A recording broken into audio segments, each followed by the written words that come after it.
Ugh. I just filmed a 27-minute long video and did not turn my microphone on. Ugh. Should I use the bad audio or just re-record it? I don't even know. Bad audio. Sorry. Enjoy.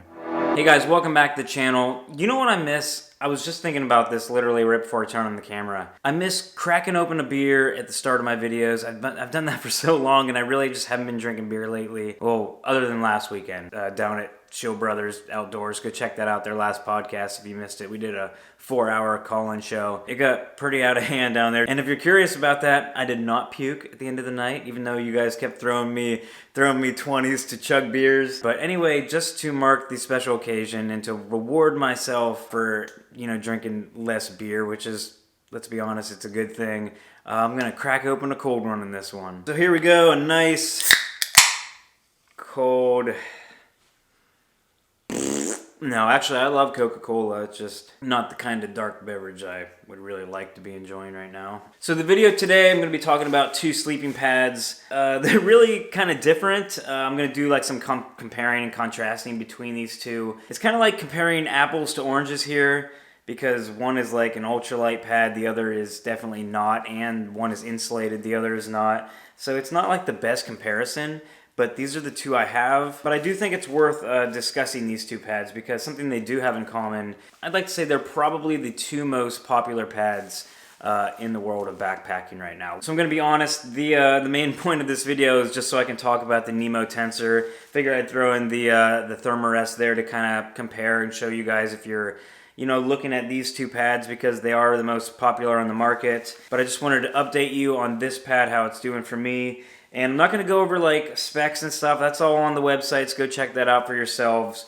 I'll go over a little bit, but this is basically going to be my experience with both of these and what I like and dislike about both of them. For the few specs I'm going to show you or share with you, the Neoair Xlite. It's 2.5 inch thick, opposed to the Nemo Tensor, which is 3 inches thick. So the Nemo is thicker. So the Thermarest for like the regular version, what I have is like 12.5 ounces, so under a pound.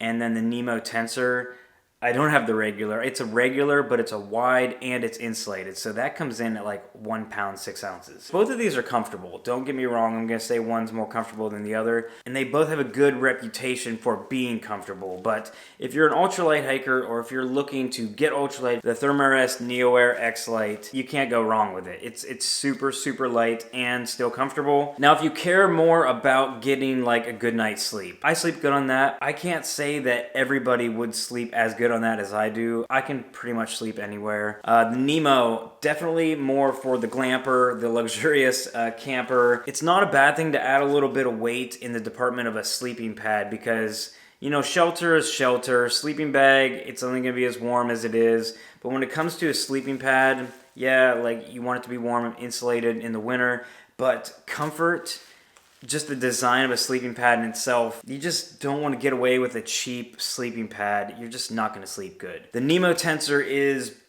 definitely the most comfortable pad I've ever slept on. It comes at the price of weighing a little bit more, but I've found that it's worth it. I've taken this on a lot of trips now since I got it. I think I've taken the Xlite one time since I've got this just because I just sleep so good on this. So I want to get into the R value, so the warmth of these sleeping pads. But first thing I'm going to do is the one specification you're going to get out of me is I'm going to tell you exactly how many breaths it takes to blow these up. I do this in all my sleeping pad videos, and it's really painful because I just go full bore hard, make myself lightheaded to give you the full, accurate answer of how many breaths it takes for me to blow this up. Now I'm a runner, so I got like pretty good lungs, I like to think. That doesn't mean I'm not going to get lightheaded. So I'm going to count up how many breaths. Actually, I'm not. I'm going to do that in post-production because last time I learned that I cannot keep count while I'm getting like super lightheaded blowing these up. Both of these are going to take a shit ton of air to blow up, so I'm not looking forward to this.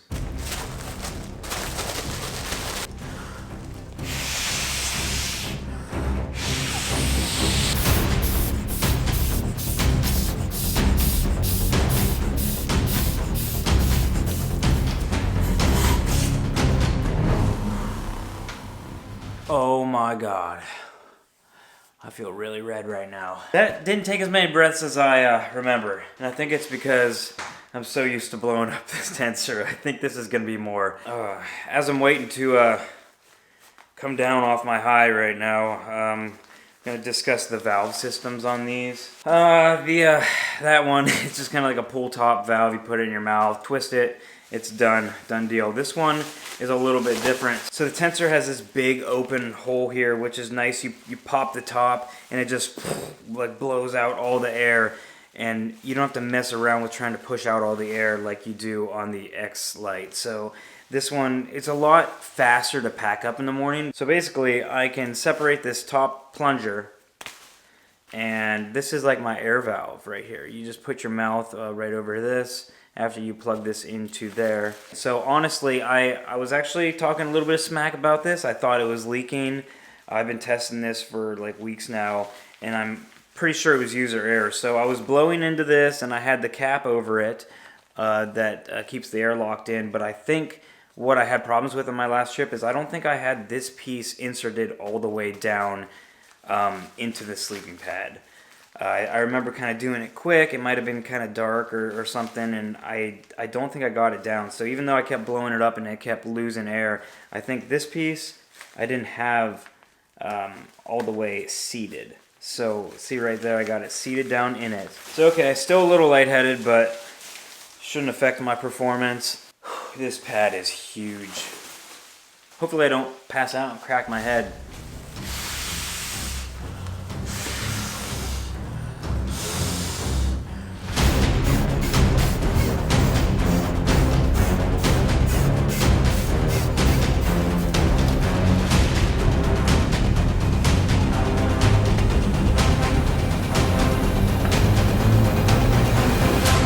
Valve's a little bit harder to get closed. I'm literally about ready to pass out right now. Wasn't as bad as I thought it was going to be though. So there's the Nemo, huge pad. I'm going to hold them up here so you can see the difference in the Nemo Tensor Wide. That's a 30-inch pad, and the 25-inch Thermarest. Now this is a mummy style pad, so it gets smaller towards the bottom down there, as this is just a rectangle. So tons of leg wiggle room on this one. So let's talk about insulation. So this is an insulated pad. Now for insulated pads you have to look at R value. The Neoair Xlite is not an insulated pad. So it does come in an insulated version, but it's actually not called the Xlite, it's called the Xtherm. It's way more expensive, it's silver, and it's most noted as like one of the warmest sleeping pads you can get. Some people say you can't even use it in the summer. I've actually never slept on one. I've always used my Neoair Xlite in the winter because it has an R value of like 4.2, which is a super high R value for a non-insulated pad. This pad is insulated and has an R value of 3.5. So in theory, the Thermarest is actually warmer than my insulated Nemo. And by sleeping on it in the winter several times, I can vouch for that. I definitely think that the Xlite is warmer than this. So if this is like a 3-something R value, the non-insulated version is probably a very cold sleeping pad. So take that for what it's worth. Just because it says insulated on it doesn't mean it's definitely like a full-blown winter pad that's going to keep you warm. I did have this down in the teens in the Smoky Mountains, and I was a little bit cold. Not gonna lie, I could definitely feel the air coming through it. So when it comes down to which one of these I think you should buy, totally user preference. I will say I'm skinny. I'm only 5'7". I'm a small dude. I fit fine on the regular Neoair Xlite pad. I will say my arms hang off the sides. A lot of times I cross them over my chest. It's not the most comfortable thing always, but I deal with it, and it really isn't a deal breaker for me. I still use this as my go-to pad for like ultralight long hikes. I recommend the wide version if you're going to get the Xlite here. As far as the Nemo, not do a lot of mileage, not really worried about weight. This is definitely the pad I'm going to take. Super comfortable. I'm super happy that it's not leaking anymore. I just had a lot of problems with it that one night. I really felt bad about potentially hating on this pad. I mean, I had the thumbnail all drawn up in my head. It was going to be me holding it with my thumbs down. Don't buy this pad. Something stupid clickbaity, you know. It turned out to just be user error. Now, I have seen a lot of reviews where people have went through several of these because the seams were all leaking. So time will tell. If you want to know the longevity of this pad, make sure you subscribe to the channel and follow me, because if this thing ever fails, I will be the first one to tell you about it. I also felt bad about ripping on it too, because Dan Becker gave me this pad. So I went hiking with him and he brought us all gear to try out, and I really liked it, and he just gave this pad to me. Like, Dan gets a bad rap for a lot of things. He gets ripped on a good bit, but he's legitimately a genuine guy. But it's good. It's definitely going to come with me on several trips. As far as flying across the country, doing 100-mile weeks, this is definitely going to be the pad for me. You definitely don't want to skimp on sleep. You want to make sure your body has time to recover. You want to make sure you're getting a good night's sleep on the trail. So when it comes to cheaping out on sleeping pads, these are both kind of expensive. They're around the same price range. You definitely want to invest in sleep though. A little crunchy. People always complain about that. I'll be the first to tell you, maybe the first to tell you, it doesn't bother me. Like, I don't roll around a bunch. Everybody on the internet's always bitching about how this is just so annoying and loud. I lay down and I don't move a whole lot, and it's not bad. But if you're a group camper and that is a big concern, the Nemo is definitely quieter. I'm sure I had something else I wanted to talk about in this. That's how it always goes. I shut the camera off and I forget a main point, something that I really wanted to talk about. But that's okay. If you have any questions or comments, put them down below. Subscribe to the channel for more videos like this in the future. Also, big update. I got my west trip planned this year. Flying out west, baby. More info on that in the future, though. That's it. Thank you guys so much for watching. Like I said, subscribe, comment, do all that fun stuff. Hit that like button. That really helps me out a lot. Links in the description below if you want to check out some websites, check out some gear and stuff. But that's it. Once again, thank you guys so much for watching, and I'll see you in the next one.